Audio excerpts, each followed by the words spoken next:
इनेलो बसपा गठबंधन के संयुक्त प्रत्याशी बेरी विधानसभा से प्रमोद राठी खरर की चौपाल में मेरे साथ मौजूद हैं। अब तो आपने असंडा भी पंचायत की थी, भापड़ौदा भी की थी, आज आप खरर में आए हो और काफ़ी देर तक विचार विमर्श हुआ है जो आपकी गोत्र का गांव है। क्या आशीर्वाद, क्या फैसला आपको लेकर हुआ है? प्रवीण जी, सबसे पहले मैं आपको एक चीज़ बताना चाहूँगा। ये हमारे जो 3 गांव हैं, जब जब इनने कोई फैसला लिया है ना, तब विरोधिया के पसीने आए हैं। इब तक पहले चुनाव हुए हैं, हमारे भाई थे बड़े जो आज हमारे बीच नहीं हैं, चतर सिंह पहलवान जी, उनके पक्ष में इन तीनों गांवों ने फैसला लिया था। और वो परिस्थितियाँ पूरे हल्के ने नहीं, पूरे हरियाणा ने और पूरे हिंदुस्तान ने बेरा है। अक जो इस बेरी हल्के ने अपनी बापोती मान रहे हैं ना, उसका पसीने छूट गए थे जी। तो रिजल्ट थे और सब ने बेरा था।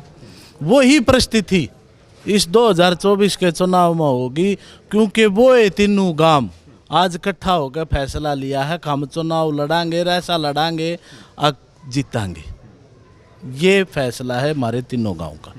डॉक्टर रघुवीर कादियान कहीं अभी दिखाई दे नहीं रहे हैं? दिखाई दे रहे हैं। जहां प्रमोद राठी दिखाई दे रहा है पिछले 3 दिन से, वहीं डॉक्टर साहब अपनी घरवाली को भेज देते हैं डोर टू डोर। कहीं ये लड़का वहाँ पैर जमा गया तो तेरे पैर उखड़ गए, यहाँ दिखाई दे रहा है उसका डर डॉक्टर साहब का। अब वो आप उनसे पूछो कि इतना जल्दी मैदान क्यों छोड़ के भागने लग गए। जो कह रहे थे कि मेरी 7 गज की धोती बेरी न लपेट के मार दूंगा, वो तो पिछले 6 प्लान तो मारा रखा है।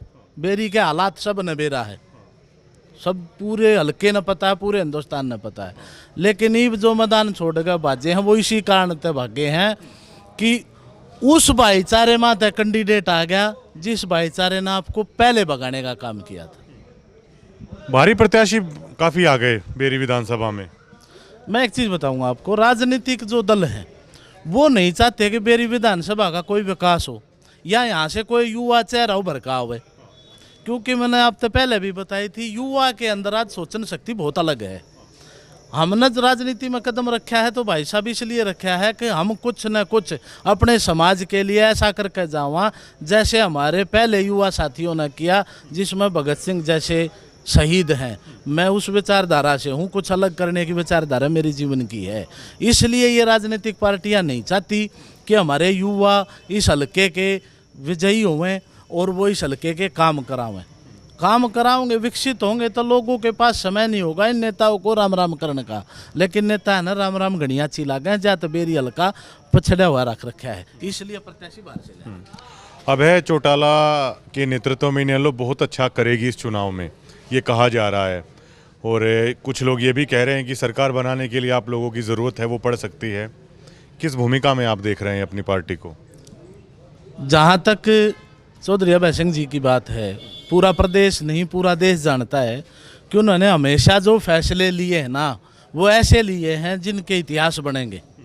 आप किसान आंदोलन में देख लो, और जब पार्टी अलग हुई, सत्ता बनी, उस टाइम देख लो, वो किसी पार्टी के साथ नहीं गए, वरना वो भी अकेले विधायक होकर किसी को समर्थन देकर कोई भी मंत्री पद ले सके थे। लेकिन उन्होंने एक ही रास्ता चुना था, इस पूरे हरियाणा की जनता की आवाज़ ने मैं विधानसभा में उठाने का काम करूंगा। उनने पूरे जोर शोर से और बिल्कुल उठाया है।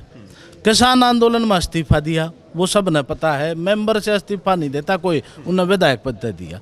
अब जो फैसला होगा वो फैसला होगा कि जिसको भी सरकार में हिस्सेदार होना है वो हमारे साथ आ जाओ, मुख्यमंत्री हम बनेंगे और इस हरियाणा का विकास करेंगे। जो उस विकास में रोड़ा बनेगा उसका इलाज कर दिया जाएगा। सीधा सीधा फैसला अभय सिंह चौटाला का और इस पार्टी का ये होगा। एक बयान भी बहुत वायरल हो रहा है नैना चौटाला का, जिसमें अनूप धानक उन्हीं की पार्टी में थे, उन्हें काला नाग बता रही हैं। तो आपसे निकले हुए लोगों की पार्टी में कुछ भगदड़ सी है फिलहाल लग रही है। आपके विधानसभा क्षेत्र में कहीं पे आपको दिखाई देती है जेजेपी भी? मैं आपको एक चीज़ बताऊंगा, जैसी करनी वैसी भरनी। जो जैसा मैं करूंगा मैं वैसा भरूंगा, ये इस प्रकृति का नियम है। उन्होंने जब इस पूरे प्रदेश की जनता के साथ धोखा किया था वो, ना कि एक चौटाला परिवार के साथ, ना इनेलो पार्टी के साथ। क्योंकि किसान और कमेरा 2018 के अंदर मन बुना चुका था कि हमने इनेलो की सरकार लेनी है और अपने आप को इन लुटेरों से बचाना है। उन्होंने उन सब की उस उम्मीद पे पानी फेरा था, उस उम्मीद को दरकिनार करके सिर्फ अपना लोभ देख के ये सारा षड्यंत्र रचा था। वो जैसा उन्होंने करा आज वो उनके सामने आ रहा है। जब हम भाई साहब किक्कर बोवांगे तो फूल कितना होंगे। आपको पता है कि 2018 में किसान का मेरा बिल्कुल इस आवाज़ में था, एक आवाज़ में कि हम ये सरकार बनावांगे जो हमारा भला करेगी। ठीक है, आपके नेता भी बड़े बेहतरीन हैं, आपकी सारी बातें जायज़ हैं, विधानसभा से लेकर सड़क तक है, आपके नेता ने और आप लोगों ने संघर्ष किया है। लोग मुझे खामोश से नज़र आते हैं इस पूरे जज्जर ज़िले में। ये कहा जा रहा है कि राज आ रहा है, बाकी वोट काटने के लिए ही मैदान में आए हैं। हुड्डा साहब ये बात कह रहे हैं, कैसे पार पाएंगे इन चीज़ों से? मैं एक चीज़ बताऊंगा, वो उनकी मानसिकता है, वो क्या प्रचार करते हैं। मैं उनके किसी भी विचार पर अब कोई भी टिप्पणी नहीं करूंगा, लेकिन हमारी विचारधारा जो है वो विचारधारा है किसान का मेरे का भला करना। जो हमारे युवा आज नशे की तरफ जा रहे हैं, जो बेरोजगार हैं, लोगों को कोई भी उम्मीद नहीं है कहीं से भी, उन चीज़ों को दूर करके उनको एक उम्मीद की किरण देना हमारा कार्य ये है। हम किसी नेता की टिप्पणियों पर अगर टाइम खराब करेंगे तो जनता के लिए क्या करेंगे। हमारी किसी नेता से लड़ाई नहीं है, हमारी लड़ाई है सिस्टम से। जिस सिस्टम ने जनता को चूट के खाने का काम किया है, लूटने का काम किया है, बर्बाद करने का काम किया है। आप पिछले 10 साल देख लो, उससे पिछले 10 साल देख लो।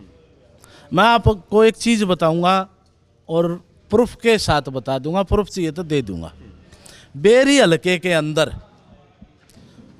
जमीन के भाव पिछले दिनों आसमान पे थे।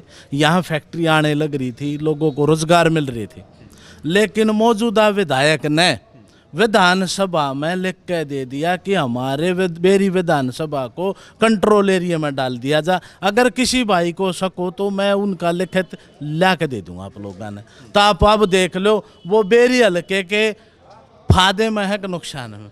ये लोग हैं प्रॉपर्टी डीलर। वाड्रा साहब के साथ प्रॉपर्टी का काम डॉक्टर साहब करते हैं। उनकी सोच है कंट्रोल एरिया के अंदर इस ज़मीन को करके किसानों से कोड़ियों के भाव खरीद कर तुम इनसे पैसा कमाओ, इसलिए।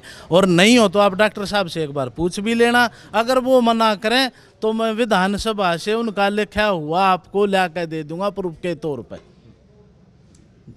शुक्रिया। इन प्रॉपर्टी डीलरों से इस देश को बचाना है, इन भ्रष्टाचारियों से इस देश को बचाना है। सबसे बड़ी बात आप देखो, बीजेपी पार्टी ने हमारे इस भाईचारे को खराब करने का काम किया है। जिस भाईचारे ने आज मिसाल पैदा करी है आपके सामने है, लेकिन उन्होंने जात पात धर्म इनसे अलग कोई इनके पास मुद्दा नहीं है।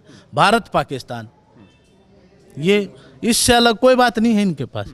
देश के अंदर आप बात करो तो शिक्षा की करो, स्वास्थ्य की करो, रोजगार की करो, घरेलू व्यवस्थाओं की करो, हम अपने देश को ऊपर ले जाने की करें। ये बात हमने करनी चाहिए। एक नेता का काम ये होता है, एक प्रतिनिधि का काम ये होता है कि हमें ये देखना है कि जिन्होंने आपके ऊपर भरोसा कराया है आप उनके लिए क्या अच्छा कर सकते हो, हम कैसे उनका भला कर सकते हैं।